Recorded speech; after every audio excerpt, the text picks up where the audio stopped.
네, 김동현의 마감전 업앤다운 살펴보겠습니다. 오늘도 김동현 전문가 연결했습니다. 안녕하십니까? 네, 안녕하세요. 네. 자, 오늘 시장 오전장에는 거래소 조금 주춤했습니다만 지금 플러스권으로 돌아서 있고요. 코스닥은 아주 좋습니다. 프리미어 지수 상당히 좀 강한 흐름에서 나와주고 있고요. 또 소형주도 거래소에서는 좀 강한 흐름 나오고 있는데 오늘 시황 한마디로 어떻게 정리할 수 있겠습니까?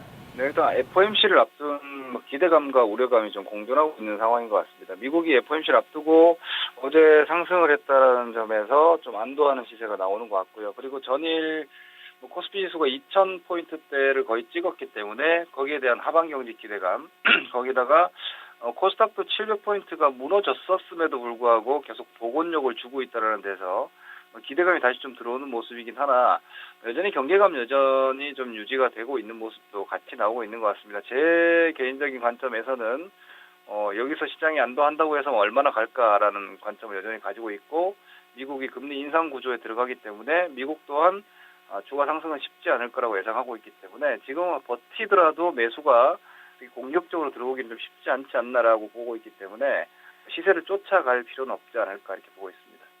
네. 자, 그럼 종목으로 보겠습니다.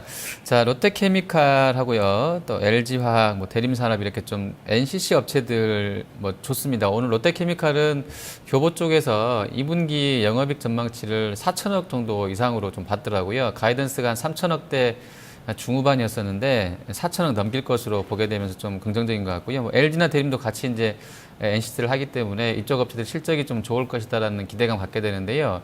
역시 좀 이런 실적 기대감이 반영되고 있다 이렇게 봐야 되겠습니까? 네, 그렇게 보여집니다. 지금 사실 이 부분을 여러분들께서 감안하셔야 되는데, 미국에서 이제 기준금리, 전 세계의 어떤 가장 큰 채권 시장에서의 금리 상승이 예고돼 있는 상황이고, 앞으로 어떤 식으로든 분명히 진행이 될 겁니다. 그렇게 되면은, 좀 불확실성이 좀 강화가 된다거나, 그럴 경우에는, 안전마진 시장이 커지기 때문에, 일단 그런 쪽에 대해서는 좀 자금이 이탈이 되고 그리고 좀 더 숫자가 명확하게 찍히는 종목군들 위주로의 플레이가 계속 유지될 것 같습니다. 그런 관점에서 제가 지금 몇 주째 계속해서 말씀드리고 있는데 롯데케미칼의 역할이 상당히 클 것으로 예상이 되고요. 지금도 마찬가지인 것 같습니다. 그러니까 NCC 쪽이 퓨어 NCC로는 롯데케미칼이 일단 가장 핵심 종목이 될 거고 캐파로는 LG화학이 더 크죠. 하지만 LG화학은 다른 사업을 같이 하기 때문에 일단 퓨어 쪽으로는 롯데케미칼이 중심이 된다고 보시면 될 것 같고 똑같은 건설주 쪽에서도 지금 보건력이 대림산업이 더 민감하게 나오는 모습들을 보면은 시장의 어떤 업종 섹터에서는 화학이 가장 중심에 있다고 볼 수 있을 것 같고요. 만약에 현재 이런 상황에서 화학주들마저 약세 연동성이 나와준다라면은 시장은 한 레벨 다운이 좀 불가피할 것으로 보이고요. 반대로 얘기한다라면은 롯데케미칼류의 종목군이 좀 더 유지가 되어주고 그리고 고점 돌파에 대한 움직임이 좀 더 명확해진다라면은 종목들이 하방 경직 내지는 저점을 잡는 시간이 좀 빨라질 수 있을 것이다 이렇게 예상하시면 될 것 같습니다.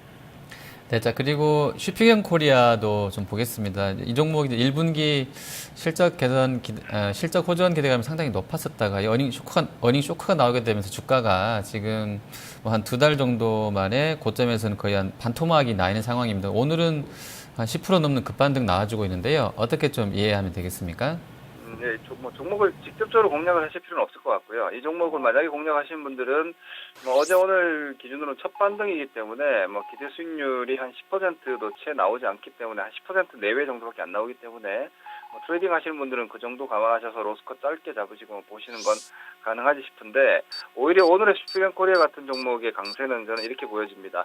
오늘 서울 반도체도 마찬가지 움직임인데 그동안 많이 떨어졌던 종목군들이 바닥권역에서 약간의 하방 행보를 보여주다가 단기 반등이 좀 강하게 의미 있게 단일 간등으로서 나와주는 모습은 하방 경직성에 대한 어떤 기대감 내지는 믿음이 조금씩 들어오는 것 같습니다. 그렇다면은 시간의 문제이지 지수라든지 가격은 지금 위치에서 저점이 그렇게 멀지는 않을 수 있겠다. 코스닥에서 과열 종목은 좀 다를 수 있겠지만 전반적인 저점 확인 코스는 이제 조금씩 준비를 하면서 볼 필요는 있을 것 같습니다.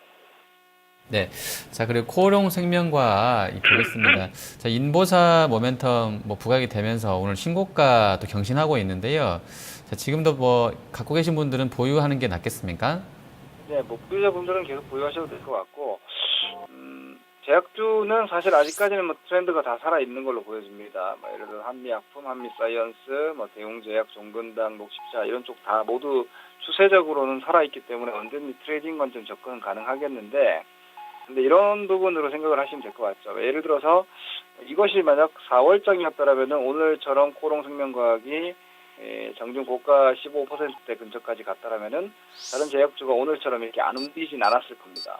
이 관점을 보면은 지금 선별적으로 강한 종목군들이 계속 빠르게 이쪽 저쪽 막 돌아가면서 수단이 나오고 있는데 이것이 확산이 잘 안 되고 있다는 점, 그리고 연속성이 이전만 못하다는 점은 분명히 시장의 변화이기 때문에 아까 말씀드렸던 어떤 뭐 화학주라든지 혹은 슈프림 코리아로 볼 수 있는 저점형 종목들 내지는 하반 경직성 종목들에 대한 관점은 그렇게 가져가시고, 지금 강한 종목들에 대한 어떤 연속성이 좀 떨어진다는 측면에서 뭐 과거에 단기 탄력 매매를 플러스 30% 정도의 목표 순위를 잡고 매매를 하셨던 분들이라면은 지금 한 10% 전후 정도로 조금 더 방망이를 좀 짧게 잡으시는 것은 여전히 유효해 보입니다.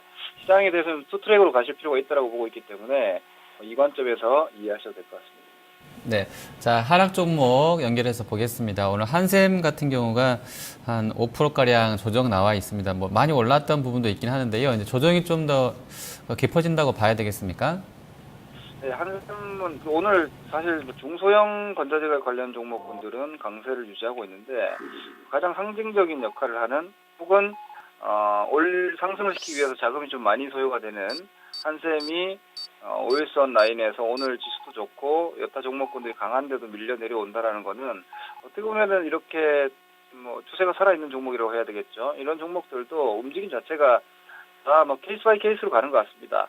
이게 그 보통 여러분들께서 지수의 시황 내지 뭐 시장 전략을 짠다라고 구상을 했을 때는 시장의 주변 환경, 매매 여건을 보시기 위함인데 현재로서는 사실 마켓 트레이딩은 사실 쉽지가 않은 것 같고요. 마켓 타이밍을 잡아가지고 시장을 우상향으로 포지션을 잡는 것은 매매 관점에서 쉽지 않아 보이고 아직까지는 좀 시간적인 여유를 가지고 보셔도 될 것 같고, 개별 종목 싸움인데 이런 싸움들이 앞서 상승 종목에서 언급했던 거와 연결되는 부분인데 개별 트레이딩으로 가고 있고 더욱 슬림해지고 있고 하나의 섹터가 움직였을 때 그 섹터 내에서 종목이 확산되지 않고 있고, 오늘은 이 섹터가 움직였더라면 내일 그 섹터의 상승이 보장되지 않는 연속성이 떨어지는 시세라는 점을 같이 보여주고 있기 때문에 코스피형 종목군들은 낙폭 과대형이 어느 자리에서 하방 경직이 잡히고 매수 진입이 가능한 자리에 들어오는지를 체크하는 게 1번 포인트가 될 것이고, 코스닥은 탄력이 살아있는 종목군들이 지수를 보는 것이 아니라 종목 섹터의 움직임이 과연 연속적으로 나와주느냐 혹은 여기서 하방 충격을 줄 수 있는지에 대해서 계속 긴장하시면서 매매해야 될 것 같습니다. 네. 자, 종목 하나만 더 보고 전략 여쭤보겠습니다. 자, 포스코인데요.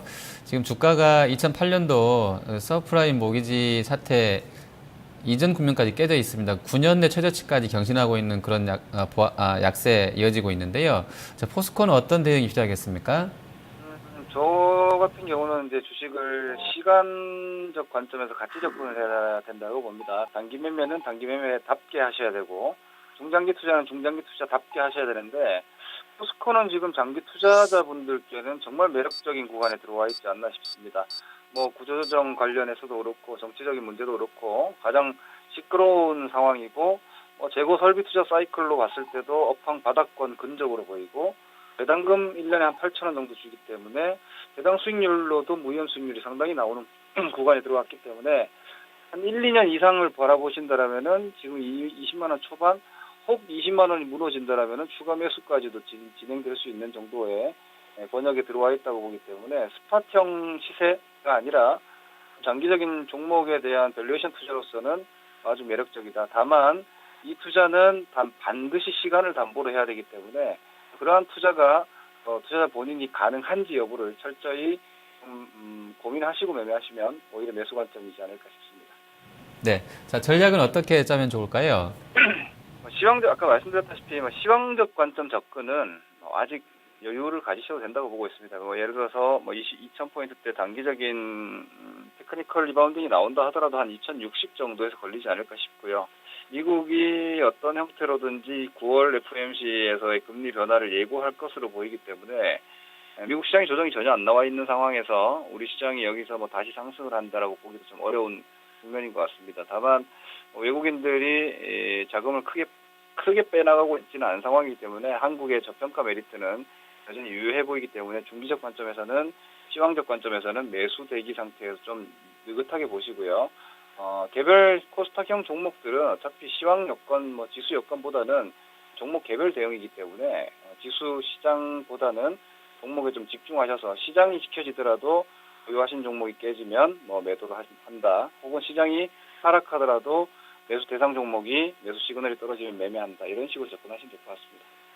네, 알겠습니다. 오늘 말씀 잘 들었습니다. 네, 고맙습니다. 네, 마감전 업앤다운이었습니다.